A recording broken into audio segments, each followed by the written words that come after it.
Directeur général qui va aujourd'hui vous rappeler la signification de cette fête pour nous qui sommes la RATP d'hier, mais aussi en même temps la RATP de demain. Je lui passe la parole.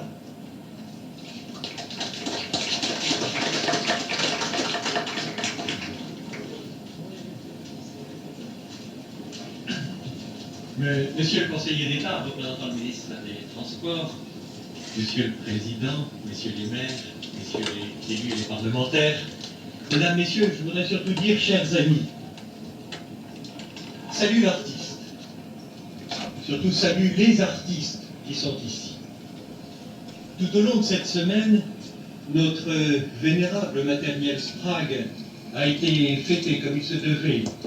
Après plus de 3/4 de siècle de bons et loyaux services, les Parisiens ne l'ont pas oublié. Ils sont venus nombreux lui dire un dernier adieu. Et ils sont venus nombreux participer aux diverses manifestations que nous avions organisées à cette occasion. Au moment où le dernier train Sprague prend une retraite bien méritée, rendons-lui un dernier hommage. Et à travers lui, à tous nos prédécesseurs, ingénieurs, techniciens, conducteurs, chefs de train, ouvriers, tous ces hommes qui, par leur travail et leur courage, ont bâti le métro de Paris et ont contribué à lui apporter cette notoriété qui est la sienne à travers le monde.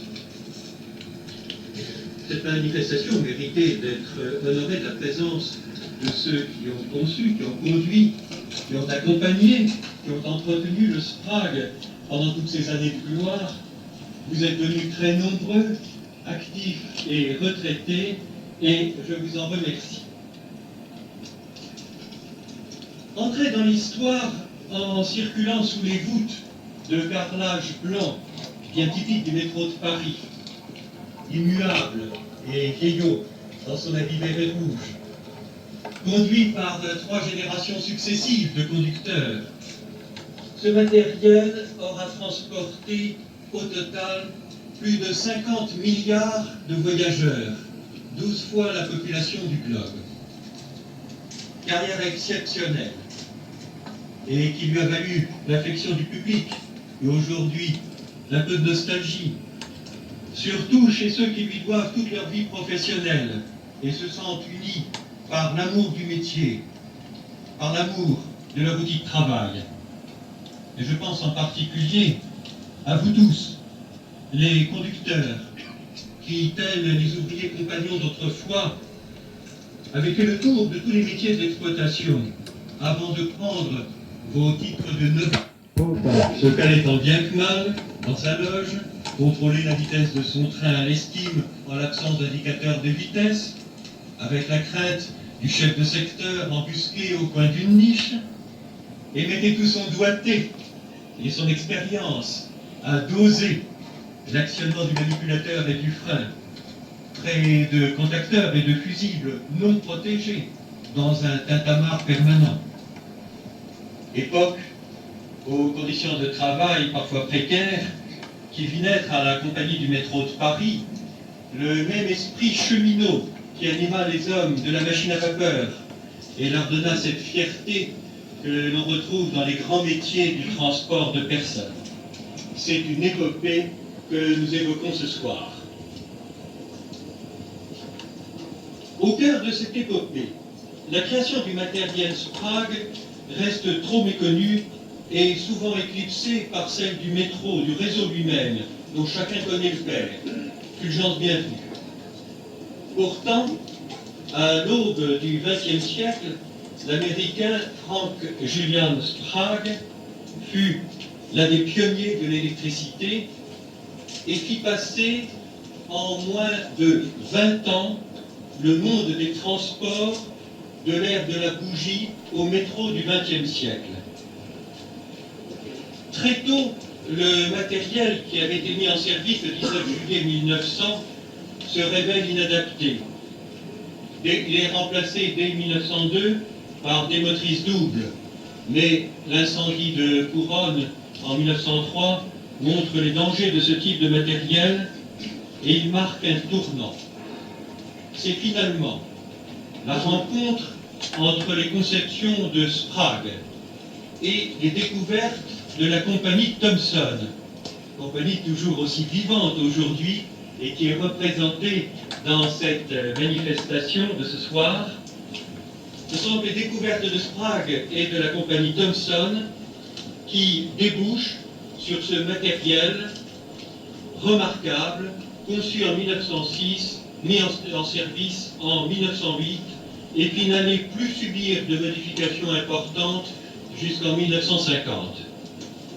Oui, la création de ce matériel roulant mérite bien, comme celle de la création la construction des premières lignes, tout l'émerveillement des décideurs, des ingénieurs, des constructeurs et des exploitants d'aujourd'hui.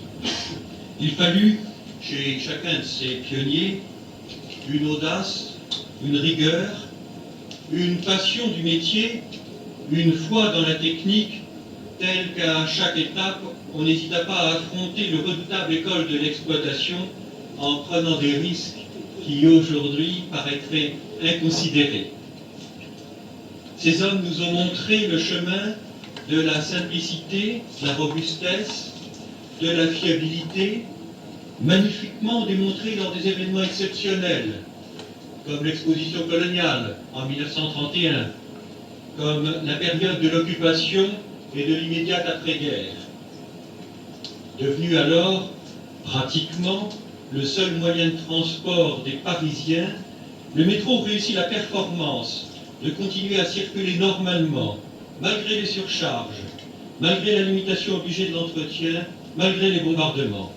Un chiffre pour illustrer cette performance: 1,6 milliard de voyageurs en 1946, le double des meilleures années de l'avant-guerre, 50% de plus que ce que nous avons fait l'année dernière.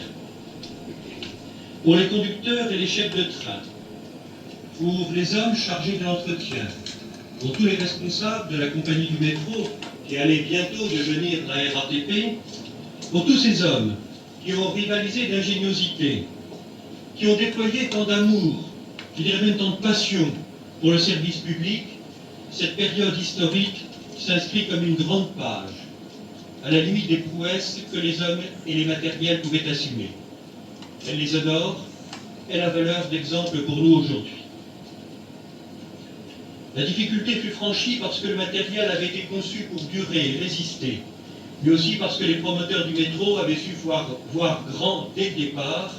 L'histoire leur donna raison par la suite et montra, là encore, une qualité essentielle de ce matériel, sa capacité d'adaptation à la croissance constante du trafic. Conçu pour l'avenir, le matériel Sprague circula quasiment seul jusqu'à la fin des années 50. Il commença à être détrôné par le matériel sur pneumatique introduit sur la ligne 11 en 1956, surtout à partir de 1963 sur les lignes 1 et 4. Le remplacement du Sprague s'accélère ensuite avec l'arrivée de la première génération de matériel fer moderne en 1967, puis celle du métro blanc, le MS77. Aujourd'hui, le Sprague quitte l'exploitation en service voyageur, il va rejoindre le musée des transports. Ainsi se tourne une page de notre vie, ainsi s'achève une époque. En effet, le Sprague n'était pas compatible avec les méthodes modernes d'exploitation, sans lesquelles il aurait été impossible d'absorber le trafic actuel du métro avec la régularité que nous exigeons de lui et dans des conditions de confort ô combien supérieures à celles des années 1950.